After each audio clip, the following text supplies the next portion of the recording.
O tempo dos juízes. No final do século 13 a.C., os filisteus dominavam Canaã, subjugando o povo de Israel e espalhando o medo entre as tribos. Os israelitas, dispersos e desorganizados, viviam nas regiões montanhosas, enquanto os filisteus controlavam as planícies férteis. Essa não era apenas uma luta por território, era uma batalha espiritual. Enquanto os israelitas tentavam manter sua fé no Deus único, os filisteus adoravam Dagon, um deus pagão representado como meio homem, meio peixe. A tensão entre os povos era palpável e o povo de Israel clamava por um libertador. Foi nesse contexto de conflito e desespero que a história de Sansão começou. Um homem escolhido por Deus, mas marcado por paixões intensas e escolhas que mudariam seu destino para sempre. Em um pequeno vilarejo da tribo de Dan, vivia Manoá, um homem simples, e sua esposa, que até então não haviam sido abençoados com filhos. Certo dia, um anjo do Senhor apareceu à esposa de Manoá e anunciou: "Eis que tu conceberás e darás à luz um filho. Agora, pois, guarda-te de beber vinho ou bebida forte, e não comas coisa imunda, porque o menino será nazireu de Deus desde o ventre até o dia da sua morte." Ser nazireu era uma consagração especial a Deus, um voto que exigia abstinência de vinho e qualquer produto da videira, além de evitar contato com cadáveres e manter o cabelo intocado por uma navalha. O cabelo, neste contexto, não era apenas um símbolo de devoção, mas também um sinal visível da força e da bênção divina que repousava sobre o consagrado. Sansão, portanto, não era apenas um homem forte, ele era um instrumento escolhido por Deus, cuja vida estava destinada a cumprir um propósito maior, mesmo que suas escolhas pessoais muitas vezes o desviassem desse caminho. Manoá, ao ouvir a notícia de sua esposa, implorou a Deus que enviasse o anjo novamente para ensiná-los como criar o menino. O anjo reapareceu e reiterou as instruções, enfatizando que o filho seria consagrado a Deus e que sua força viria de sua obediência às leis do nazireado, especialmente a proibição de cortar o cabelo. Quando o menino nasceu, eles o chamaram de Sansão, que significa pequeno sol, ou aquele que é como o sol. Desde cedo, era evidente que Sansão não era uma criança comum. Sua força física era incomum, e ele cresceu sob a proteção divina, embora sua personalidade impulsiva e suas paixões intensas logo se tornassem evidentes. Quando adulto, Sansão desceu a Tímina, e lá viu uma mulher filisteia que o cativou imediatamente. Ele insistiu com seus pais que a tomasse como esposa, apesar de suas objeções. "Não há uma mulher entre as filhas de nossos irmãos que possas tomar por esposa?" perguntaram eles. Mas Sansão estava determinado. "Esta agrada aos meus olhos." No caminho para Tina, Sansão foi atacado por um leão jovem. Movido pelo Espírito do Senhor, ele despedaçou o animal com as próprias mãos, sem usar nenhuma arma. Dias depois, ao passar pelo mesmo local, encontrou um enxame de abelhas e mel dentro da carcaça do leão. Ele comeu do mel e deu um pouco a seus pais, sem lhes contar a origem. Durante as festividades do casamento, Sansão propôs uma charada aos 30 companheiros filisteus. "Se vós certamente a decifrardes durante os 7 dias do banquete e a descobrirdes, então vos darei 30 vestes de linho e 30 mudas de roupas. Mas se não puderdes decifrá-la, então vós me dareis a mim 30 vestes de linho e 30 mudas de roupas."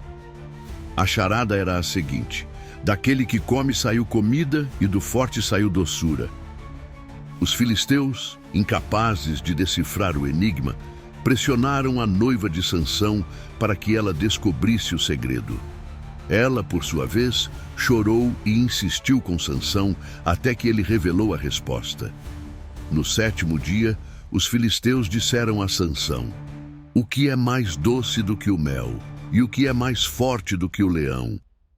Sansão, percebendo que havia sido traído, respondeu: Se vós não tivesseis lavrado com a minha novilha, não teríeis descoberto o meu enigma. Em um acesso de fúria, ele desceu a Ascalon, matou 30 filisteus, tomou suas vestes e deu-as aos que haviam decifrado a charada. Em seguida, voltou para a casa de seu pai, abandonando sua noiva. A traição marcou o início de uma série de conflitos entre Sansão e os filisteus. Sua noiva foi dada a outro homem, e Sansão, em retaliação, queimou os campos de trigo dos filisteus, amarrando tochas às caudas de 300 raposas e soltando-as nas plantações. Os filisteus, furiosos, queimaram a noiva de Sansão e seu pai, o que só aumentou sua sede por vingança. Sansão atacou os filisteus com uma violência implacável, matando muitos deles e estabelecendo-se como uma ameaça constante. No entanto, sua força física não era acompanhada por uma maturidade emocional ou espiritual. Ele era um homem de paixões intensas e suas escolhas frequentemente o colocavam em situações perigosas. Após anos de conflitos com os filisteus, Sansão encontrou-se no vale de Sorek, onde conheceu Dalila, uma mulher cuja beleza era tão cativante quanto perigosa. Dalila não era uma mulher comum. Ela era astuta, persuasiva e, acima de tudo, leal aos filisteus. Os líderes filisteus, cansados das investidas de Sansão, ofereceram a Dalila uma recompensa generosa em troca de uma coisa: o segredo da força de Sansão. Sansão, no entanto, estava completamente apaixonado. Ele via em Dalila uma companheira, alguém que poderia entendê-lo como ninguém antes. Mas Dalila tinha outros planos. Sob o disfarce do amor, ela começou a sondá-lo, tentando descobrir a fonte de sua força incomparável. Dalila não perdeu tempo. Em uma noite tranquila, enquanto compartilhavam um momento íntimo, ela perguntou: Sansão, meu amor, você é o homem mais forte que já conheci. Mas me diga, o que faria você perder toda essa força? O que poderia te tornar fraco como qualquer outro homem? Sansão, cauteloso, mas ainda assim preso em suas emoções, respondeu com uma brincadeira: Se me amarrassem com 7 cordas frescas, ainda úmidas, eu me tornaria fraco como qualquer outro homem. Dalila não perdeu tempo. Naquela mesma noite, enquanto Sansão dormia, ela amarrou-o com 7 cordas frescas e chamou os filisteus. Sansão, os filisteus estão sobre você, gritou ela. Sansão acordou, rompeu as cordas como se fossem fios de teia e os filisteus fugiram em pânico. Dalila não desistiu. Ela continuou a pressioná-lo, usando suas lágrimas e seu charme. Sansão, você brinca comigo. Você não me ama de verdade. Se me amasse, me contaria seu segredo. Sansão, cada vez mais envolvido emocionalmente, cedeu um pouco mais. Se me amarrassem com novas cordas que nunca foram usadas, eu perderia minha força. E novamente Dalila tentou. E novamente Sansão escapou. Dalila, no entanto, era persistente. Ela sabia que Sansão estava se abrindo pouco a pouco. Em uma noite de intimidade, ela olhou profundamente em seus olhos e disse: Sansão, como você pode dizer que me ama se não confia em mim? Você não vê que eu só quero protegê-lo?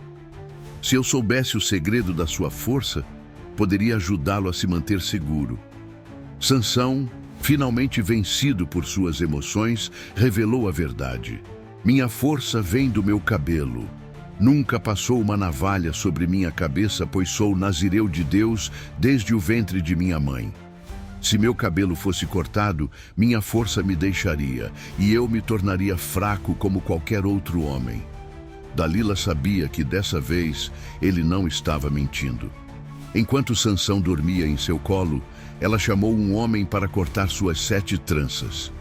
Assim que o cabelo de Sansão foi cortado, sua força o abandonou. Os filisteus não perderam tempo. Eles capturaram Sansão, furaram seus olhos e o levaram para Gaza, onde o prenderam com correntes de bronze e o forçaram a trabalhar como um escravo, moendo grãos no moinho da prisão. O homem que antes era temido por sua força, agora era um espetáculo para os filisteus, que zombavam dele e de seu Deus. Enquanto isso, o cabelo de Sansão começou a crescer novamente. Embora ele estivesse fisicamente fraco e cego, sua conexão com Deus não estava completamente quebrada. Ele passava seus dias em oração, refletindo sobre suas escolhas e buscando redenção. Um dia, os líderes filisteus organizaram uma grande celebração no templo de Dagon, seu deus, para zombar de Sansão e agradecer pela vitória sobre o homem que tanto os aterrorizara. O templo estava repleto de milhares de filisteus, incluindo líderes, soldados e cidadãos comuns. Eles trouxeram Sansão para o centro do templo, onde todos podiam vê-lo acorrentado e cego. A multidão riu, bebeu e zombou dele, celebrando sua derrota. Enquanto os filisteus se divertiam, Sansão pediu ao jovem que o guiava para se apoiar nas duas colunas centrais que sustentavam o templo. Em um momento de silêncio interior, ele orou: Ó Senhor Deus, lembra-te de mim, eu te peço. Fortalece-me apenas esta vez, ó Deus, para que de uma vez me vingue dos filisteus pelos meus 2 olhos. Com um último suspiro de determinação, ele empurrou as colunas com toda a força que lhe restava. As colunas tremeram, racharam e finalmente desmoronaram. O teto do templo caiu sobre todos os que estavam dentro, matando Sansão e milhares de filisteus. Naquele momento, ele cumpriu seu propósito, causando mais destruição aos filisteus em sua morte do que em toda a sua vida. Após sua morte, o corpo de Sansão foi recuperado por seus familiares e sepultado no túmulo de seu pai, Manoá, entre Zorá e Estaol. O povo de Israel, embora ainda sob o jugo dos filisteus, começou a ver em Sansão um símbolo de resistência e fé. Sua história serviu como um lembrete de que mesmo os mais fortes podem cair, mas também de que a verdadeira força vem da conexão com Deus. Sansão foi um dos juízes de Israel, e seu nome ficou gravado na história como um homem de contradições, forte, mas vulnerável, corajoso, mas impulsivo, consagrado a Deus, mas frequentemente distraído por suas paixões. Sua vida nos ensina que o poder físico, por maior que seja, não é suficiente sem a sabedoria e a disciplina espiritual. A história de Sansão é mais do que um relato de força e heroísmo. É uma narrativa profundamente humana, que explora temas como redenção, escolhas e a luta entre o divino e o mundano. Sansão foi um homem escolhido por Deus, mas também um homem de falhas e paixões.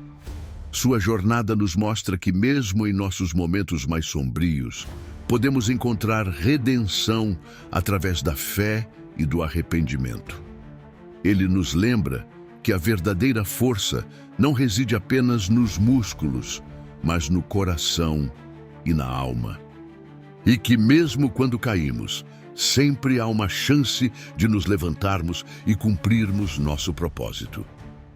Se esse vídeo te impactou, deixe seu like. Isso ajuda demais o canal. Compartilhe com alguém que precisa ouvir essa lição. Sansão não é só um herói do passado, é um espelho para todos nós hoje. E se você ainda não é inscrito, junte-se a nós. Toda semana trazemos histórias bíblicas com profundidade e emoção. Clique em inscrever-se e ative o sininho para não perder os próximos vídeos. Até a próxima jornada. E lembre-se, a verdadeira força vem de Deus.